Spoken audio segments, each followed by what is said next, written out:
Hi everybody, welcome to episode 2 of the Orange Thumbstick podcast. I'm Dave and I'm joined as always by Bobby and Russ. How you doing, guys? You alright? Yeah, not bad. All good, mate. Yourself? Yeah, good. How was your festives? All good? All full on food and drink? Yeah, glad it's over. Just went too quick, didn't it? Well, what were you guys playing over the Christmas period then? What was you playing? I played a little bit of Astroneer. Quite a bit of Astroneer, actually. That's a lie. And me and Russ played some Saints Row 4 Re-Elected together. We managed to pick that up in a sale a little while back, really cheap. So we decided to check it out again. Been enjoying it. What else was there? We played a bit of Ark as well, didn't we, Russ? A bit of Ark as well, yeah. Once the achievements went live, we jumped back on that for a few days, didn't we? And had a potter about and stuff, and forgot what it was all about, and yeah, it was nice to it was nice to revisit some of the older games because it's not often we get to do that, but it was nice. Yeah. I played some Forza Horizon 3 and I had a mixture really. I played some Forza, Titanfall, a bit of Battlefield. Still haven't finished that campaign to be honest, but I'm really enjoying Titanfall too. It's so good. I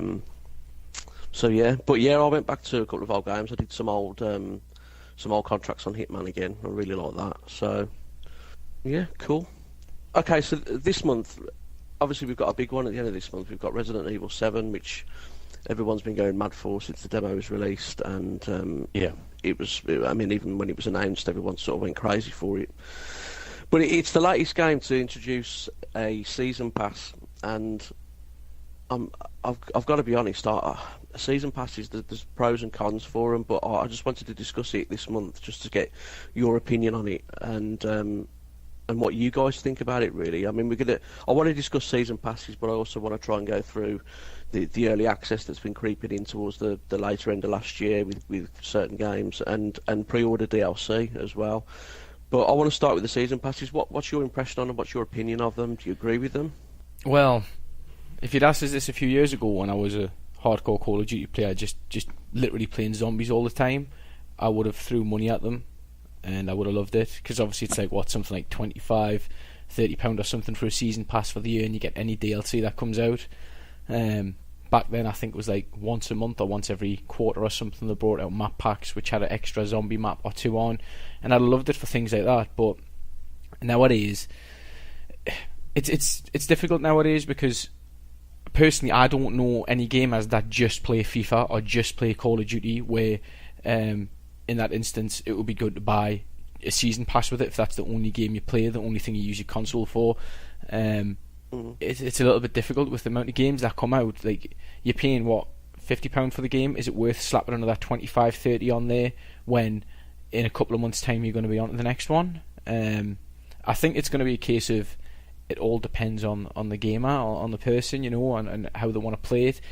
Some larger games I can kind of see the appeal for it, but there's a lot coming out with season passes, and I'm a little bit puzzled as to why.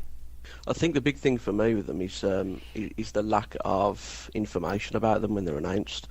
Like a developer or a publisher will come out and say, yeah, we've got this game coming out and we've got this season pass that could be, I mean, they vary in price, but they could be anything from sort of 15 quid upwards really, or up to 40 quid, which the Arkham Knight one was, which was pretty ridiculous. But they never release proper solid details, or they very rarely release the details, so people are kind of going in there blind a little bit, and there's no real initiative to buy that product until you know what's in it.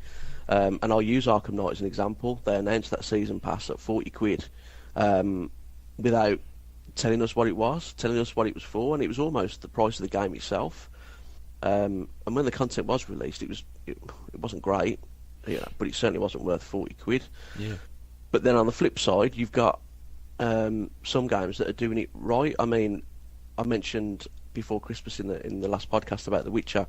That expansion pass was 20 quid, and for that 20 quid you got 2 expansions that could have been standalone games. I mean, the combined gameplay that you had hours-wise was roughly about 70 hours worth of gameplay.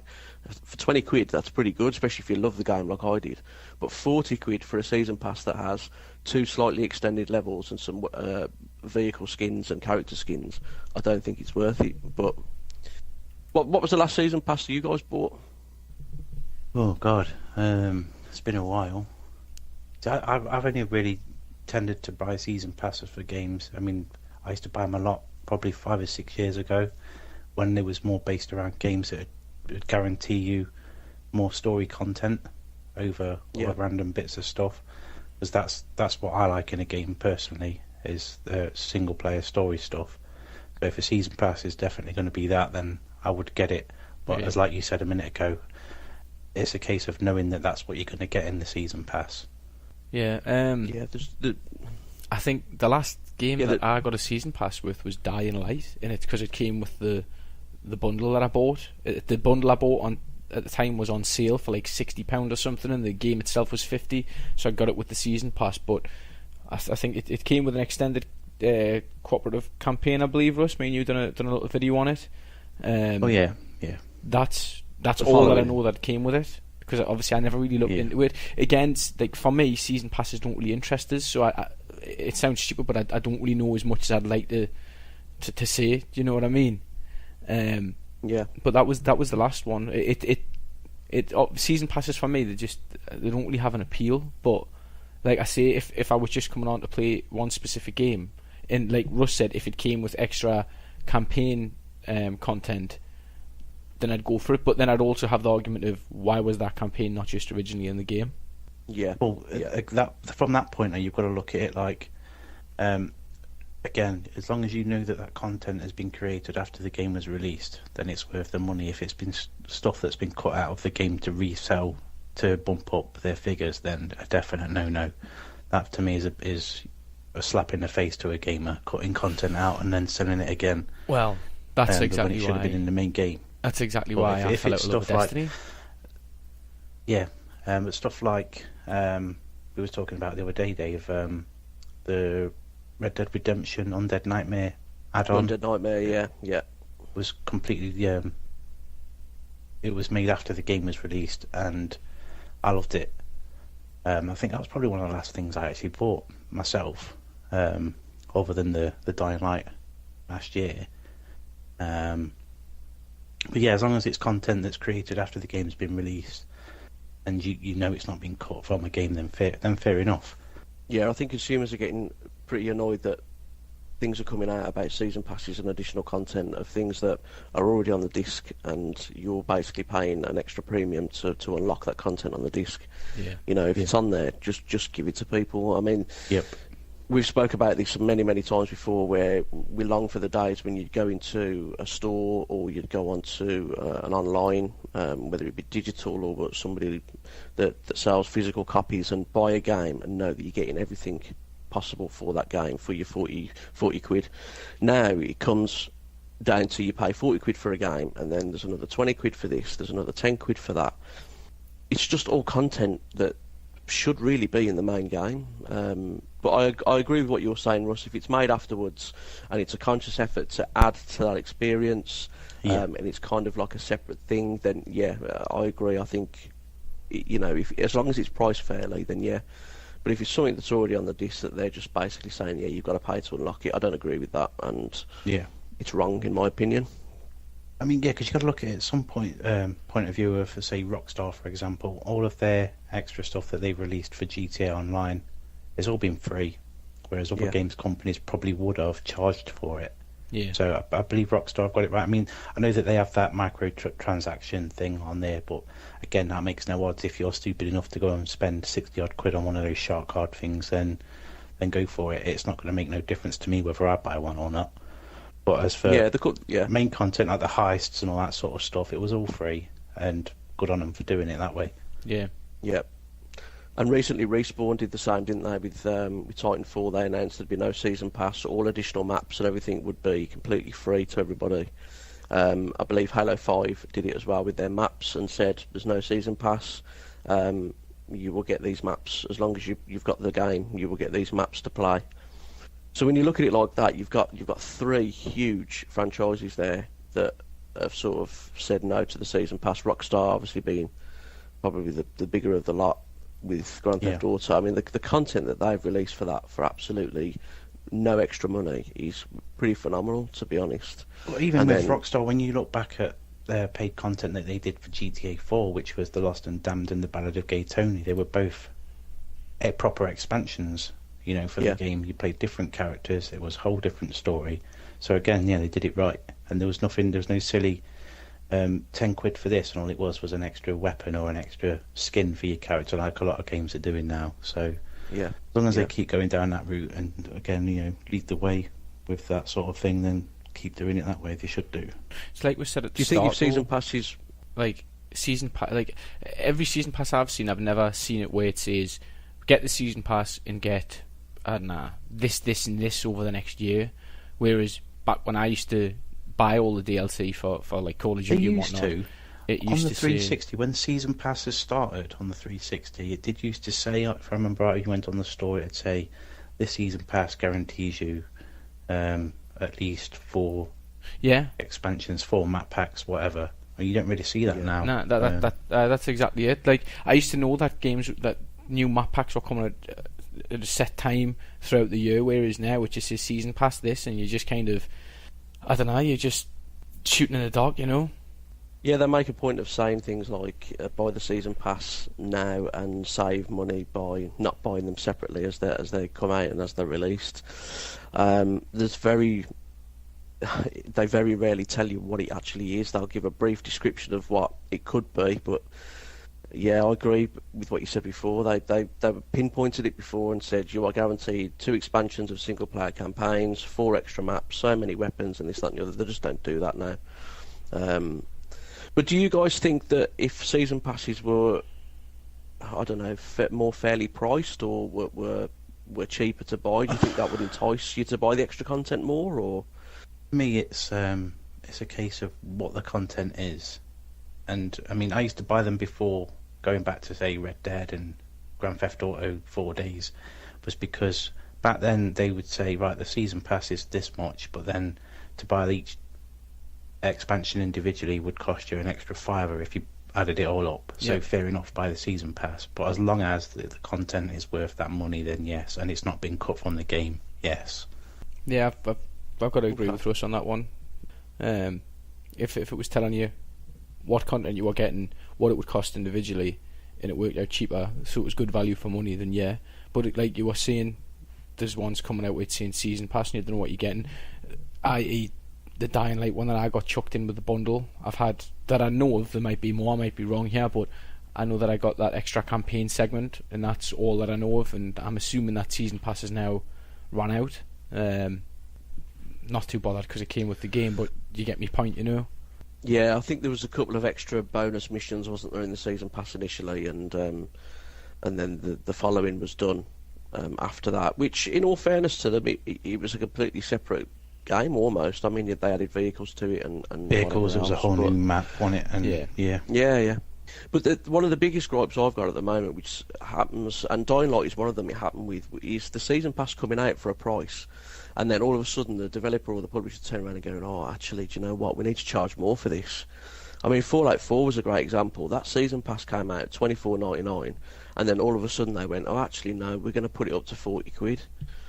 I don't agree with that. If it's 25 quid and that's the price that they've set, they should stick to that. If they've made a shortfall on that, or they've mispriced it, that's their problem. It's their fault. I don't agree with that whatsoever. And I think if season passes were cheaper or more appealing, or even if they just released those details earlier, I may purchase more. I don't know. I can't really say, but I remember purchasing the Watch Dogs season pass when that came out, because I was really excited for that game, the first one, and I was so disappointed with what I got. Yeah. It just wasn't worth it. And I swore I'd never buy one again, but then I saw the Witcher expansions and I knew exactly what I was getting. They said from the start, you're going to be getting 2 expansions that are going to be this size. They stated from the beginning it was going to be, I believe, 15 to 20 hours for the first one and 30 to 40 hours for the second one, single player campaign. I knew exactly what I was getting, and for 20 quid I thought, yeah, that's great value, and I love the game. So yeah, there's pros and cons for the season pass side of things. What's your opinion on pre-order DLC with certain retailers? How do you feel about that? It all depends on how it's set. I mean, if it's certain retailers, like the only thing I can think of off the top of my head was one of the older Forza games. Every different retailer had a different pre-order vehicle that you got with it, and it was a nightmare. Game Station, I think, had a Mini or something, and Game had a different one, and Asda and so on and so forth, all had different ones, which was a nightmare because it means not everyone's going to be able to get it. And I don't know if they brought it out as separate DLC later for everyone, so it was a bit naff the way that they had done it. If they want to give you extra stuff for pre-ordering the game, that's fine, because 9 times out of 10 nowadays they bring it out later to buy in anyways, as long as it's a cheap price, then again that's fair. But if they're going to start saying, oh, if you go here you get this gun, but if you go here you get that gun, that's just, well, really it's not really fair on the retailers, because what if one of the items is better than the other? I know with the Forza cars that was definitely the case. Yeah. I used to like the days where if you pre-ordered you got this no matter where you went. I like the days of that, and 9 times out of 10 you'd open your case and there'd be a pre-order code inside even if you hadn't pre-ordered it, from editions that they'd ordered in anyways for day one. But it all depends the situation for the pre-order items for me. It all depends. If I thought they were doing something that was incorrect, then I probably would try and not purchase the game, but obviously it all depends on what title it is. And just for that, just because certain retailers are getting it, what if you're buying it digital and you're just buying it off the Xbox store? You're gonna get like conned out of extra content, you know? Well, I know with Forza Horizon 3 I bought that digitally, and there was no pre-order incentive as such with that, apart from you got an expansion. No, sorry, you got a set of cars for Forza Horizon 2 if you own that, and you got a set of cars for Forza 6 if you own that. Now, if I've got Forza Horizon 3, it's very rare that I would go back to Forza Horizon 2 if I've got that, and I don't own Forza 6. But if I bought a physical copy, I was getting additional cars, limited edition cars, and depending on where I bought it and things like that. Yeah, you can also put these promotional pre-order things in there as well. Those Rockstar cans for Gears of War, that can fall into this same category as well, I suppose. They were a joke. So there was 4. Am I right in saying this, Bob? There was 4 separate. There was 5 packs, 4 guns, and one it was like just extra cards for when you were playing online, and then there was 2 American guns, I believe. And I know you looked them up for us, Russ. Which is all well and good, but when you can't find the cans anywhere, I ended up buying like a case of them for everyone that we're playing with online. I was drinking that much Rockstar in a day, I ended up pouring most of it down the sink, and it just if a waste. I know, if they'd done it properly, it would have been great. But they were doing the same as what Call of Duty did with Monster. They bring out like double XP and stuff on the codes. They were doing stuff like that, which is great, but you couldn't find the cans anywhere in the UK. It was I think it was McCall's stores had them in. That's where I found mine, and I think a few Asda stores had them in, but I went everywhere looking for them because there was about 5 or 6 people I was buying for, and just couldn't find them. The biggest thing though was the best skin pack from it was that Walmart only one, and you could only claim that code if you lived in the US. Yeah, the codes worked, didn't they? But you had to be from a US IP, and even trying different tricks on the internet didn't work. Yeah, I suppose that falls into that category of exclusive stuff, and it needs to stop really. If you're going to offer gamers incentives for stuff, then everybody needs to get the same fair deal, you know. It should be for playing it. Yeah. Get these guns by hammering multiplayer and getting this many kills, kind of like an achievement. Pop this achievement, get this gun, kind of thing. You know what I mean? Yeah. Yeah, having them as unlockables, yeah. I mean, I'll go back to the Forza situation that you mentioned earlier about the different cars and stuff. I think that was Forza 4, no, Forza 3 or 4, I think wasn't it? 3, I think. And 3. And I mean, then were the days when if you pre-ordered the game, it wasn't a code that was in the box. It was a code that was on the side that if you produced that pre-order receipt, you got that separate code. Now they advertise saying pre-order now and get this content, making it out as if you only get it if you pre-order. But I've been in before when I haven't pre-ordered a game and I've bought the edition that was advertised as pre-order only, 2 or 3 weeks after it was released, and I got exactly the same content as somebody that pre-ordered it 2 months in advance. Yeah. So if they're gonna do these pre-order incentives, do it like they used to do it. Have it as a separate code. If someone comes in with a pre-order receipt, there you go, mate. That's your reward for pre-ordering. There's your code. If someone comes in and they're asked, "Did you pre-order the game?" No. Okay, they just get the game. They don't get that exclusive code, but the code should be universal. I agree with you guys. It shouldn't be retailer specific. Yeah. Or even if it's a case of, right, we've got 6 skin packs, but we don't want to give all 6 away, or somebody pre-ordering, then just give them the choice. So when you pre-order, you say, well, I fancy that skin pack, so that's the one I want, rather than splitting it up between Asda, Tesco and Sainsbury's. Let the consumer choose which one they want from their preferred store. End of story. Yeah, I agree with that. Give them like a one option kind of thing. Or... Yeah, just you can only have one, so there's 6 pre-order bonuses, you can choose one, and it don't matter which store you go to. You as the consumer get to choose the store you go to and which one of those 6 pre-order bonuses that you want when you pre-order. I mean, we've spoke about this before as well. I mean, years ago the online passes were introduced, weren't they, to counter the pre-owned market from certain retailers out there that sell sort of pre-owned games. And when the online passes come out, there was a massive uproar, especially that uproar, yeah. It didn't last long, did it? It didn't last very long at all, and it didn't last long at all because I believe it was when the Xbox One was announced. Everyone went mad about. We spoke about it before. Everyone went mad about the whole trading in pre-owned and whatever else. And I think that was the point then when everyone sort of realised they're not going to be able to get away from pre-owned. And I believe that the season passes, the additional DLC, pre-order DLC, has slowly, since those online passes have dwindled out, I think this DLC season passes has been the thing to counter that. It has been, no matter how you buy the game, if you're going to buy the additional content for that game, whether you bought it new or pre-owned, the publisher stroke developer is still going to get something from that product. Oh, of course. And I don't think we're going to get away from it. I don't agree with a lot of the season pass strategies that they're using. I agree with some, mainly the ones like you said earlier on, Russ. Hefty single player content for a fair price. If you really like the game, then yeah. But if it's mega expensive, and I know I keep going on about it, but Arkham Knight season pass, I still can't get over the price of that. I mean, 40 quid for 2. I think they were about 2-hour campaign missions. I think one was Catwoman. I can't remember what the other one was, but it was just made up of skins for the Batmobile and Batman himself, and 40 quid. No, it's not on that. No. Especially when you've got Rockstar that are going, here you go, here's loads of free content for you. Yeah.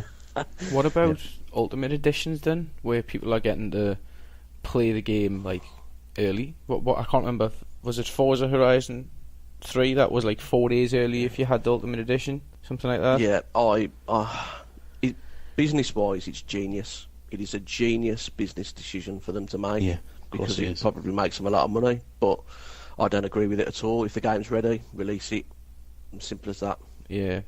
Me and Russ have spoke about this in the past, and I personally think it's. I don't want to swear, but I'm not very pleased with it. It's not for me.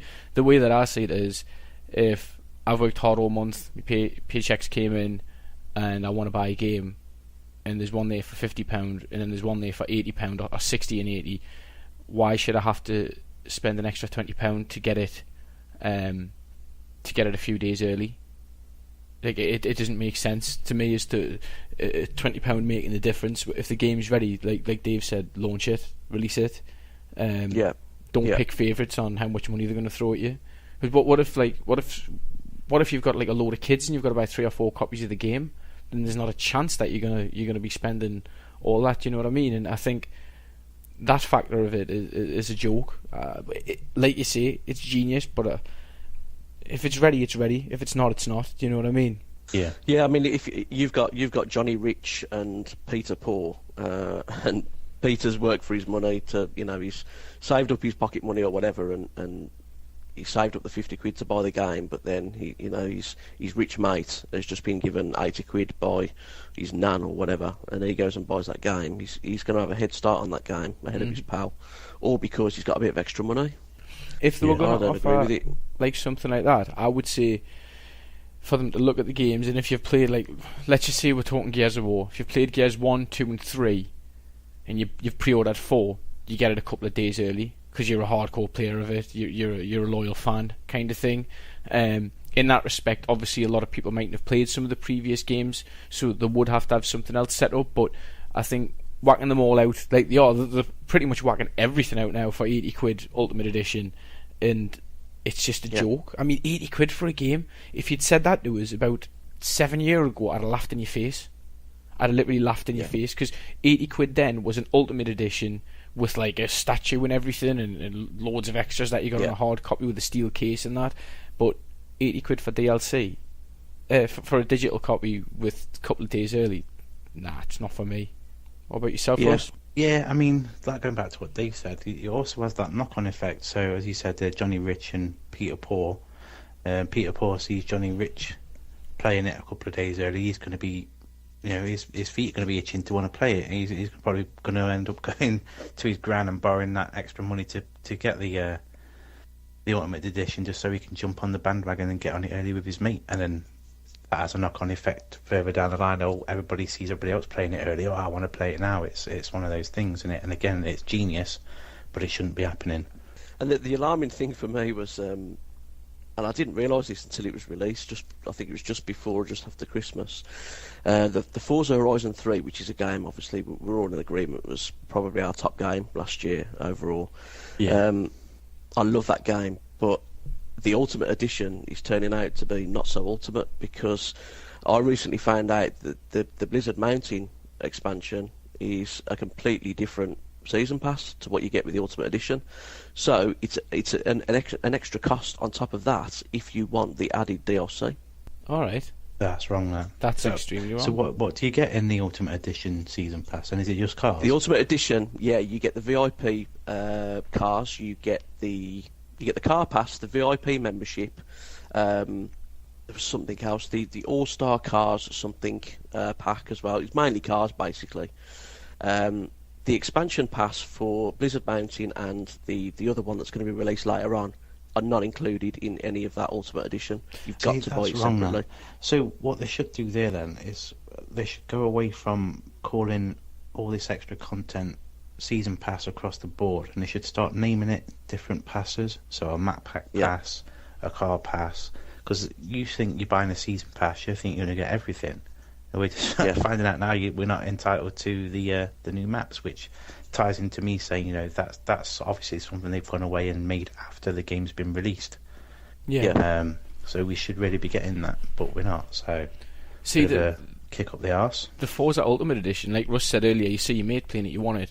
That was the one instance where I went and bought the £80 Ultimate Edition a day after it had been released to everyone else who bought the Ultimate. So I was like 3 days early or something. I went and got it because I seen people playing it, and I was impatient. I always assumed that the VIP pass thing was Forza's season pass, so I assumed we were going to get everything with it when you said the VIP car pass or whatever it was. Little bit disheartened now that I know they're bringing out extra DLC that isn't in on the Ultimate Edition. That's that's wrong. That is wrong. That's like saying, right, she has everything. Oh wait, we're going to chuck extras on. It's just too much. For 80 quid, you would expect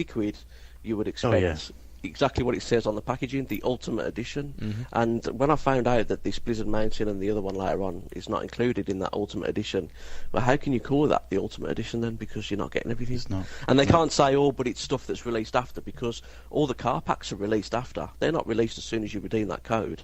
They're released, I think it's every month for 6 months, is it? Or every 2 months for however long. So they can't even use that excuse, that it's content released later. Well, so is the car pass. The VIP membership, I think it's a few cars, and I think you get a crown above your avatar in the Forza and stuff like that. And I think you get special discounts on the market in the game itself and whatever. But Yeah, I mean, if they're going to release an Ultimate Edition and they're going to go down that route, then they need to make it the Ultimate Edition and not go, oh, actually. And it goes back to my point earlier on about the Fallout 4 situation where they released the Season Pass for 25 quid and then said, oh, actually, we're going to put the price up because this is costing us a little bit more than what we anticipated. That's not the consumer's fault, that's your fault. Yep. You take the hit. Yeah. It just becomes a cash cow, doesn't it, at the end of the day? Yep. Completely in agreement. So yeah, Resident Evil's released this month. I'm actually really looking forward to it, to be honest. I've played the demo. It feels very Resident Evil. I know I was speaking to you about it the other night, Russ, that it's they've kind of gone away from that action side of the game, which I didn't like it going down with Resi 5 and especially 6. I didn't like that at all. They've gone back to their roots. And it reminds me very much of Outlast, I've got to be honest, which is another game that I love. But oh, wicked. Let's get Bobby streaming. Yeah. Nah. Yeah, definitely, yeah. You can both get stuff now, not a chance. I streamed one horror game, and that was Emily Wants to Play, and I've retired. I retired after 13 minutes or something it was, Russ. 13-minute stream, something like that. 30 minutes in total. You played 30 the game in for about total. 15. Oh, well, that's alright, and I've done 30 minutes. See, I'm a veteran now. If anybody wants to see Bobby stream Resident Evil and hear him scream, send us a tweet. Send us a tweet with hashtag Bobby plays Resi. If you want to see him play that live. I really want to swear at you right now. basically. I really do. Oh yes, that's gonna we should do that.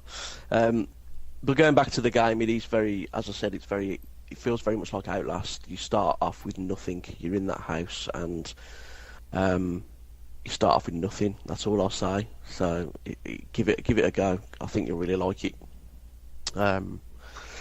What's happened news-wise over the last month since we did the last episode? You've got something not a lot, Russ? really. The biggest thing that for me is it's a bit of a tie into the last podcast is Lucid Sound actually getting an official Microsoft license to produce headsets for Xbox One, which is absolutely a tremendous feat to say that they're a company that's less than a year old. But again, it must obviously speak volumes for the quality of the product that they're producing. The third headset has just been released this week. Only available, I think it's US and Australia at the moment. It's still on its way over to Europe, which is the LS40, a 7.1 surround headset. Again, like their other headsets that they've got, going to be able to use across the board, Xbox, PlayStation, PC, everything. But yeah, looking forward to what they're bringing out. I think it's later in the year they're announcing more details of their Xbox specific headsets that they're going to be producing, but definitely need to keep an eye out on them because the stuff that they make is just brilliant, and I'm chuffed to bits for them getting this license so early on in their company career, I suppose. Yeah, they are very fresh, aren't they? They've come out of nowhere, really, haven't they, with these headsets, and they produce some great headsets, and you know, Microsoft and Xbox must realise that to sign them up so early, so quickly. Yeah, so. I mean, we give them decent scores on the LS20 and the LS30s. Was just under a 10 out of 10.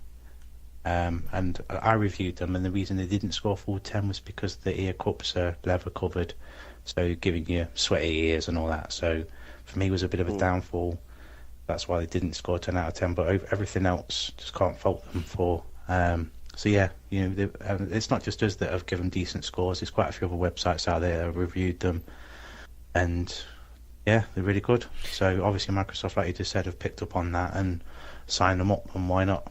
Yeah, for it. Absolutely. For them to come out the woodwork with the quality that they did. I mean, we've reviewed some decent headsets in with time. We've also reviewed some not so decent, but a lot of the smaller companies that I've had a look at headsets from, they're not really great. They tend to just be generic headsets with different branding on, kind of thing. And then Lucid Sound came out of nowhere, and the headsets that I've seen that you got, Russ, and ones that I've seen in stores as well, they're up there with the big hitters, you know, with the big names, and they're gonna. I personally think they're gonna do like phenomenally well.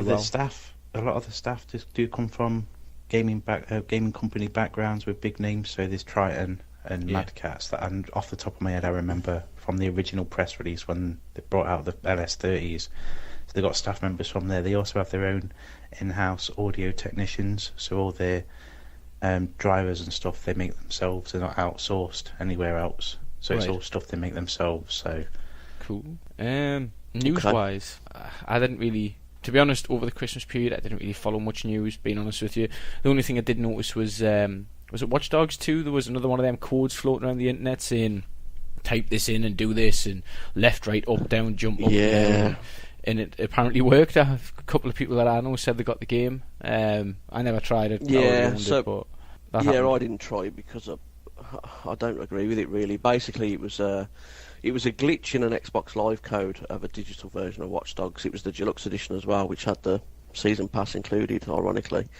And it was a code that could be repeatedly used by different users. And a couple of weeks beforehand, I think an Xbox Live subscription code had gone around. Yeah, that did. I seen with the that. same glitch, and from what I believe, I don't quote me on this, but I believe that everyone that did it got a ban. So when this came out about Watch Dogs, it was very 50-50, and some people were saying, no, I'm not going to do it, don't agree with it. Some people were saying that worried about getting banned, but there were some people that said that it worked, which is pretty ironic for a game as sort of the way Watch Dogs is with its hacking and whatever else, getting a glitch on its code. But yeah, I believe it's been patched now and it's all been resolved. But yeah, it did work from what I've heard from people, but I don't agree with stuff like that. A couple of people I know it worked for, and they're actually online now, so they haven't been banned yet if they're going to get it. Yeah. there was actually one other little bit of news. I've just remembered it. It was actually broke today, I believe. I mean, it's not a game I'm very familiar with. I did play it when it was released, and that's Elite Dangerous.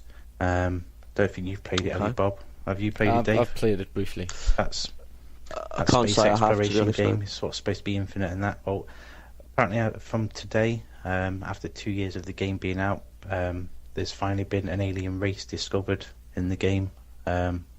I've seen a lot of tweets going around about that, so I just thought I'd bring that up. But it seems a bit of a feat that something like that's been hidden in a feature of a game for 2 years. It's only been found recently, so it just shows how big the game is. Yeah. Is Elite Dangerous the spiritual successor to Elite? Yes. Remember that old game? Yes, the Okay. 1984 game, yeah. That's There was another correct, one, yeah. I believe, Okay. Frontier Elite Dangerous or something it was called a few years Right. ago. But yeah, Elite is the original to Elite Dangerous, yeah. Right, okay. That was in game preview as well, wasn't it? Was it in game preview? Yes, It it was. was, yes. It was in game preview, yeah. Yeah, I'll have to check that out then. Okay. Brilliant. So, Russ, do you want to promote our Twitter so everyone can hashtag Bobby Plays Resi? And Oh, you're going to get it later, mate.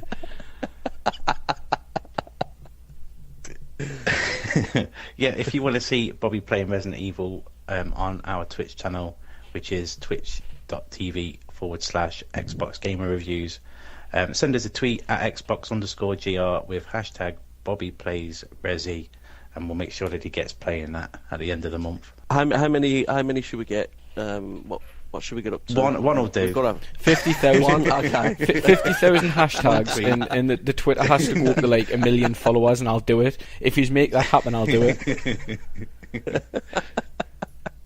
I'll do a 12-hour stream I'll if you make that happen. If I remember, if you're watching this on YouTube, if I remember, I will stick a link in the description below of Bobby playing Emily Wants to Play. I did record that on Twitch, so that is permanently on our Twitch channel. Actually, if you do go over to the Twitch channel, you probably see it in the archives, whatever it's called these days. 30-minute clip of Bobby playing Emily Wants to Play, and me and Frodo laughing our asses off at him. Just a disclaimer, it's swear heavy. It is a swear heavy video if you do go to have a look at it. Yeah, don't watch that one, kids. Okay. Yeah, so and also the website as well at xboxgamereviews.com. Yep. YouTube channel, Bobby. YouTube channel is youtube.com/XboxGamerReviews.com. That right, Russ? It is, yeah. Got Yes, it, mate. nailed it. Should have asked me that, Dave. I do all the YouTube videos, man. Come Oh, on. I'm sorry. Yeah. Me do the Of YouTube. course. Brilliant. Okay. Yeah, fantastic. So I'm gonna promote this Resident Evil thing again. If you want to see Bobby play Resident Evil live and hear a man actually getting scared, like playing the girl. game, screaming, screaming like a little girl, then I'm going to edit all of this out. tweet. Yeah, tweet us at Xbox_GR with the hashtag Bobby Plays Resley. And that's about it from us, I think. Thanks ever so much for listening, and we'll catch you next month. Cheers, bye. Yes, see ya. Ta-da.